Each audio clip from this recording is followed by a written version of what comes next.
So acne is common for many, although it's mostly present during adolescent puberty. It can actually happen at any age. Carmel's going to sit down with Dr. Hoffman at Win Dermatology. Take a look. Hi guys, I am here at Win with the one and only Dr. Hoffman. Thank you so much for having us. Thanks for having me back. Absolutely. We are talking pediatric dermatology. I did not know there was a specialty for that. Can you tell us more about it? Yes, so dermatology is one of the specialties where we cover all ages. It's not as divided up like you think of pediatrics and internal medicine. So in dermatology, we'll see newborns all the way up to over 100 years old, and we really learn about all the skin conditions at all the different phases of life. So no matter what your age or your children's age, you can bring them in to see a dermatologist for any issue affecting skin, hair, or nails. And what are some things that you typically see for pediatrics? Yeah, so while there's some overlap between what we see in kids and adults, there's a lot of things that are much more common in kids.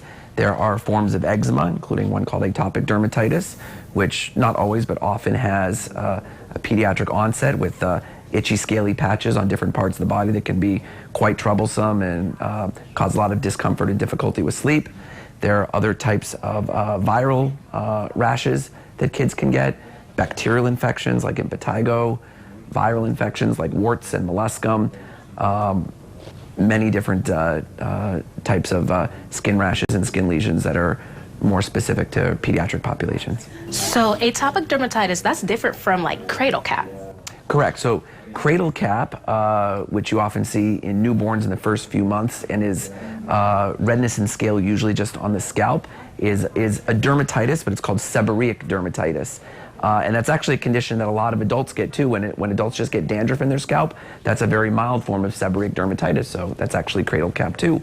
There are some treatments that overlap with atopic and seborrheic dermatitis, but there's also a lot of different treatments depending on your hair type, the extent of the itch, the severity of it.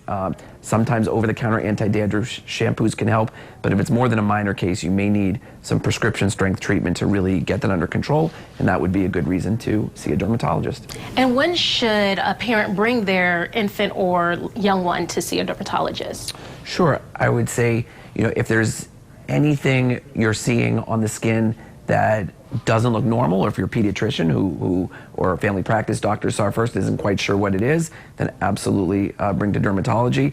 If you're getting any signs of discomfort or pain, so obviously little one isn't going to be able to express that verbally, but if you can see that they're not sleeping well, really cranky, or using their hands to try to scratch or pick at something, then that would not be considered normal, and trying to get them some relief and visiting the dermatologist would be a good idea. And you should visit this dermatologist because Win has no wait. So yeah, thank you so much, Dr. Hoffman. It was such a pleasure. Thank you.